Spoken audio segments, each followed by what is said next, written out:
For the retrospective on Italian Western cinema, the Venice Festival of International Cinema pays tribute to the spaghetti western made in Italy during the 1960s and 70s with an exhibition of black and white pictures taken on location by the set's photographers.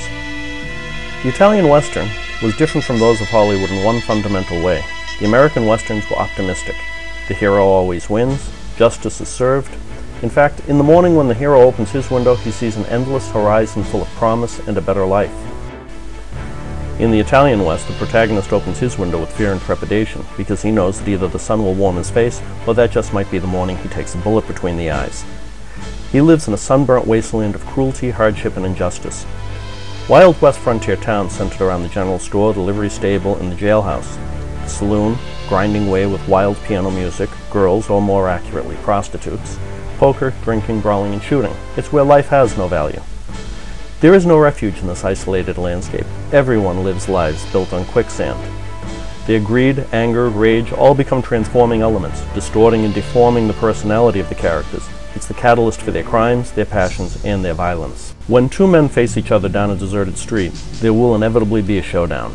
The hero wears a white hat while the villain wears a black hat. This isn't Hollywood. This is the spaghetti western. If the hat is white, it doesn't necessarily mean that he's good.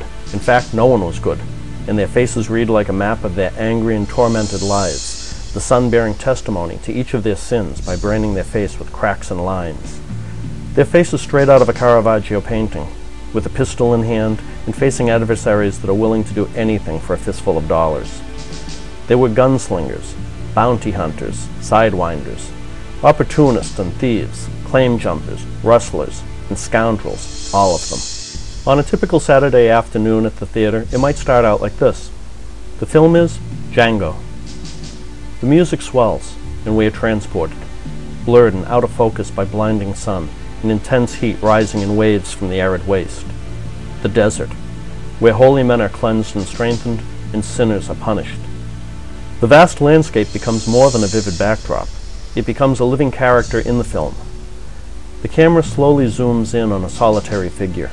He comes into focus. It is a man dragging a coffin behind him. Saint? Sinner? We'll find out soon enough, but one thing is for sure. The empty coffin that he's dragging behind him will find an occupant soon enough. This is the hero. He is a lonely and proud man, and his pride is in that you'll treat him like a proud man, or be sorry that you ever saw him at all.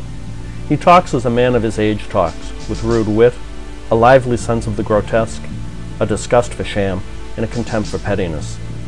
The story is his adventure in search of truth, and it would be no adventure at all if it didn't happen to a man fit for adventure. He has a range of awareness that startles you, but it belongs to him by right, because it belongs to the world he lives in, a world where guns and wits, and sometimes dynamite, are his everyday tools of survival. The spaghetti westerns share a vision and sensibility indicated by their echoing titles.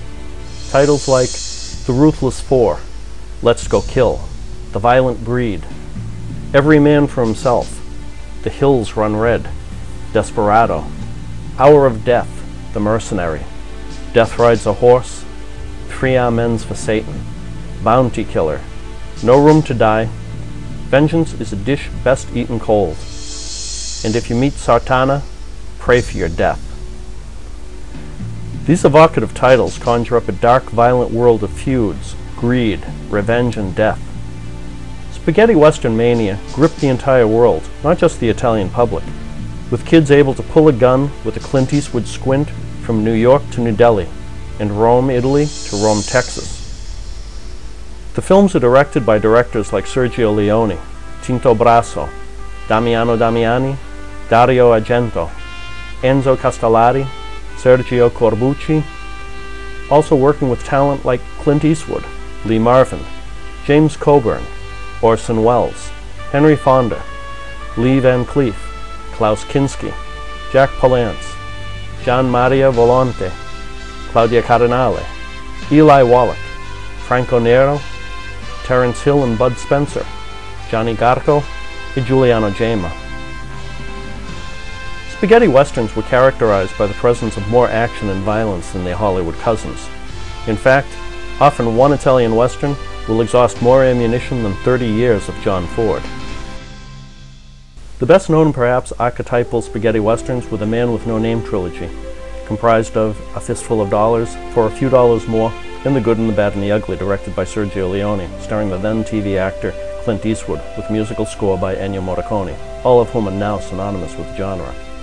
Between 1963 and 1974, Italy was undergoing a revolution. How else could we define the birth of a genre that so completely changed the cinematic language of the period, fashion and production models, and that now, 40 years later, still manages to produce new cinema? Without the spaghetti westerns, a large part of Italian cinema would not exist, and Hollywood would never be the same.